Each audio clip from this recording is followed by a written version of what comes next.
Snow mga stories, welcome sa ating content. So, yung video muna tayo. At meron akong paparinig ko sa inyo. Ito galing kay Mami, Ma'am She Odil. Okay, sa TikTok. Meron kasi, ito yung regarding to sa mga teachers. Ito yung sa teachers. Yung mga comment section na talagang di nyo kakayanin yung mga sinasabi nila doon. Yung mga sinasabi nyo yung mga comment sections doon. May ilalagay akong dito sa ilalagay ko na lang dito yung yung link yan sa baba sa description. Panoorin nyo na lang at may reaction doon. At saka meron akong kinontent regarding do sa meron akong may kinontent ako may tatlong akong video doon. Lalagay ko lang yan sa taas, okay? Yung video nandun regarding sa latest. So, ito ay pang-apat na content regarding sa mga teachers. So, alam mo, yung mga comment sections doon, talagang hindi ko kakayanin yun. Grabe ang mga, parang, alam mo yun, parang mas masahol pa sa spoiled brat ng mga bata.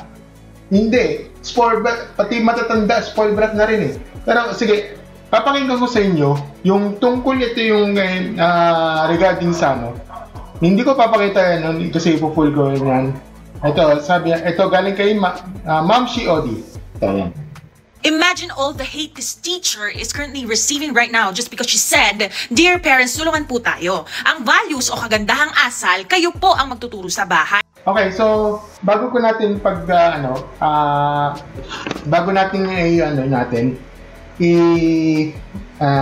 itutuloy ito.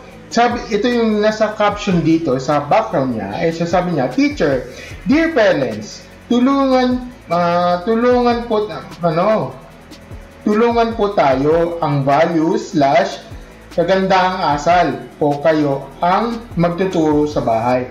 Kami pong teachers ang magre-reinforce na magpapalago sa school." Di ba? Ito ang isang so, ayan na natin na, sige, tuloy. Kami pong teachers ang magre-reinforce, magpapalago sa school. Look at the unbelievable comments of parents. Anong values ang ituturo namin? Ayan. So, nakita mo ito sa ilalagay ko na dito sa Ito sabi niya dito sa ibang mga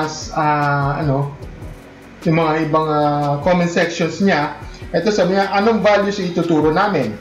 Yung isa naman, dapat ikaw magturo kasi sinisweldohan ng government. At saka isa pa naman, partners. Partners pala tayo, ba't hindi nyo kami hatian ng sahod nyo? Pero pitik lang kayo? Ganun, diba? Sabi nga ito, trabaho nyo po yan. Kaya dapat kayo ang gumawa niyan. Kung hindi kaya, mag-resign ka na. Ganyan, di ba? Ito naman, isa. Pasikat tong masyadong girl. Sinasahuran kayo, wag kang demanding, pasikat ka. Ano bang connection sa pasikat? Hindi mo pwedeng,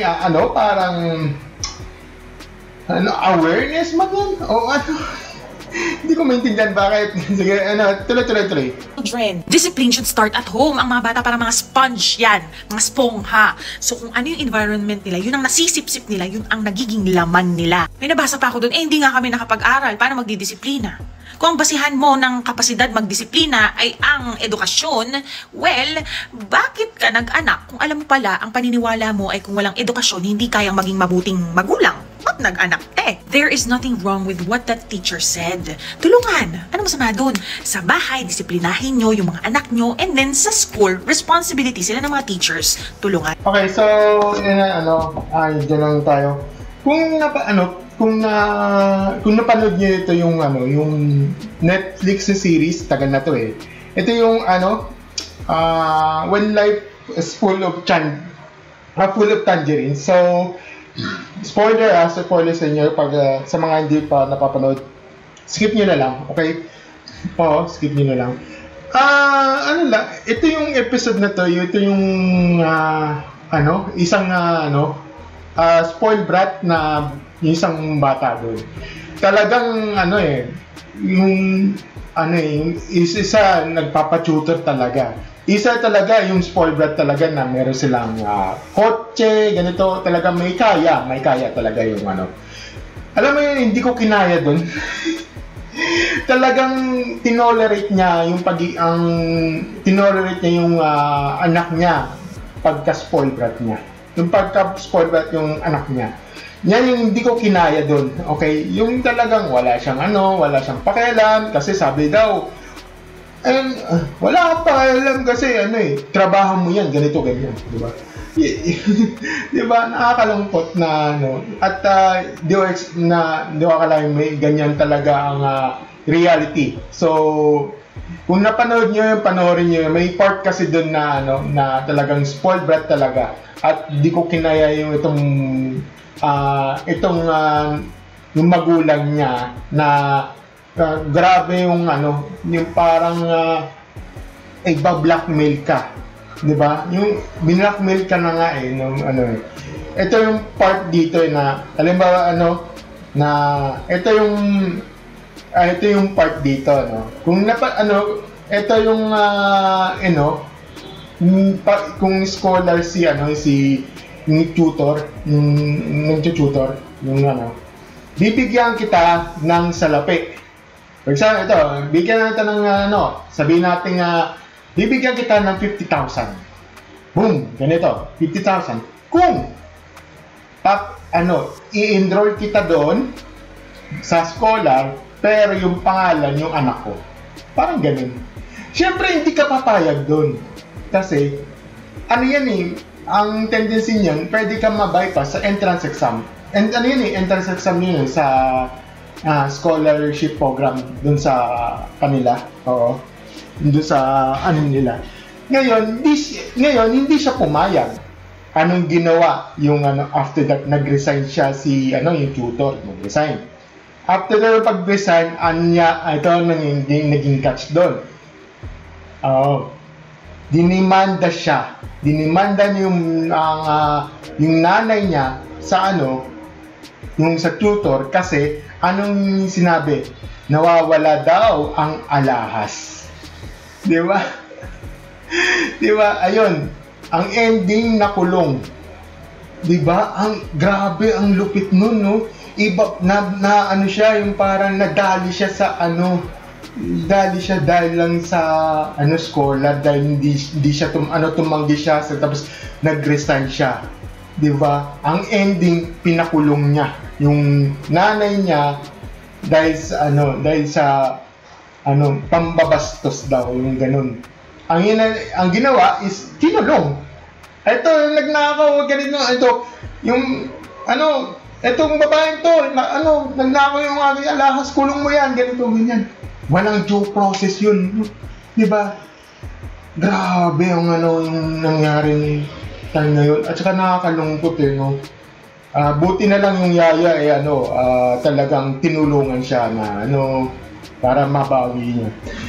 Anyway, balik tayo doon sa nangyari doon yung sa comments, sa mga comment section. Nakakalungkot parang medyo similar kasi yung doon sa sa parang ko sa Netflix doon sa kasi 'di ba na parang parang tinotolerate nila yung ganung something. Ito yung nakakalungkot yung parang bakit kami i-values dapat trabaho ng ganito ganyan, di ba? Nakakalungkot yung mga ganyang comment sections. For me, sa akin lang naman is na dapat tayo magtulungan kasi alam ko naman mahirap talagang mahirap talagang alam mo yun, yung parang mahirap talaga magturo as a teacher. Kaya ako I'm on the teacher side sa talaga noon pa lang.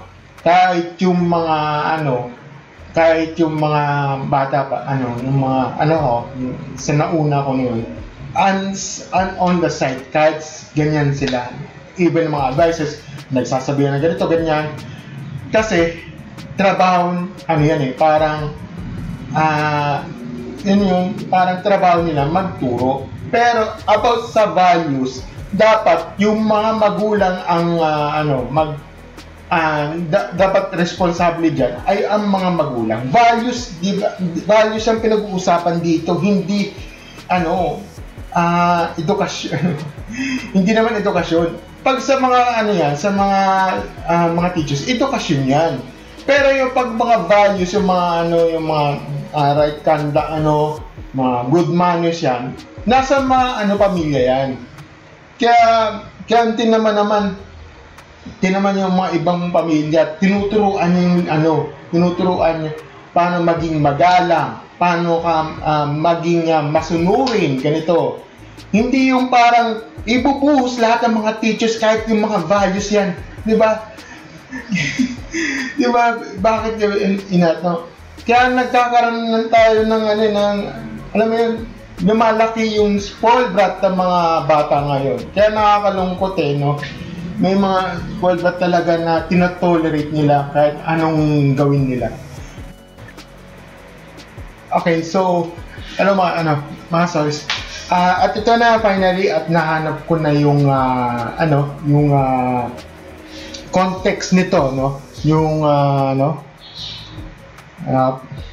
finally nakita natin yung full context, yung sinabi niya ni Teacher Carla tungkol sa sa mga parents niya, yung mga for the parents niya ito yung yung sinasabi niya, yung kay ito yung sa mga sinasabi niya sa lahat ng mga parents niya.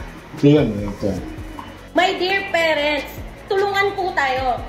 Ang values po, kayo ang magtuturo sa bahay. Kami pong teachers ang magre-reinforce sa school. Mahirap pong i-reinforce ang value kung ang value hindi naturo sa bahay. Tandaan niyo po, it takes a village to raise a child. Kailangan ng isang barangay sa pagpapalaki ng bata. Hindi po pwede at hindi kakayanin kung si teacher lang. Ang values po, sa bahay pa lang na ituro na. Dito po sa school, palalaguin. Mahirap magpalago nang hindi pa nadidilagan sa bahay. Partners po tayo. Again po, my dear parents, we have to work together. Kaya minsan kasi nakakulukot yung isipin niya. Talagang pag ito yung nagiging factors dito yung nangyayari. Kasi pag if ever na nagkaroon pinagsasabihan ng bata. Kasi hindi naman niya anak yun dapat ang dapat ang tinuturuan ng values mismong magulang kasi anak nila yun, di ba? Yun yung sinasabi ko sa inyo. Kaya ito sa part of the teacher, hindi nila role yun, hindi nila role mag-value ng kanilang sa ibang sa mga estudyante o Kaya ang dapat dyan is itinuturo talaga lagi talaga ang magulang talaga na tinuturuan ang leksyon sa values. Pagdating sa values yun yung sinasabi ko sa'yo. Kaya minsan talaga minsan talaga ang dating is lagi lang salo yung mga problema, yung na tinuturuan yung good moral dapat sa magulang mismo. Responsibility. Ba't ka nag-anak ng anak? Di ba? Yun? Para dituturo ganito, ganyan. Kaya nakakalungkot yung isipin. Kaya yung mga, talaga, yung mga magulo talaga, basta lang kayo, wala kayong responsibility. Diyan kayo nagkakamali. Responsibility ninyo, naturuan nyo yung mga anak nyo ng mga values, yung mga tama at mali. Diba? Yung mga kasi, sa mga Yung mga teacher kasi, is for the education lang. Di ba? Kaya minsan lumalaki yung mga, yung mga anak nyo, lumalaking spoiled brat eh. Sinasabi ko sa inyo eh. Yun lang yung sinasabi ko. Well, yun lang yun lang masasabi ko mga stories. At saka, sana naman, may mga tao talagang, mga batugan or kahit sabi niya, sinisweldo yan. Andun na nga tayo eh. Andun na tayo sa, andun na tayo sa dinabasuran, ganito, ganyan. Andun na tayo eh. Pero, anak mo yan eh. Anak mo yan. Oo. Dapat ikaw magturo ng values. Di ba? Kasi, yung teacher, as a second, parang second parent lang yan eh. Trabaho niya, magturo ng mga lessons. Di ba? Ano ba naman yan? Di ba? Yun lang naman ang mga stories sa Habagat Never Ending Stories. Bye.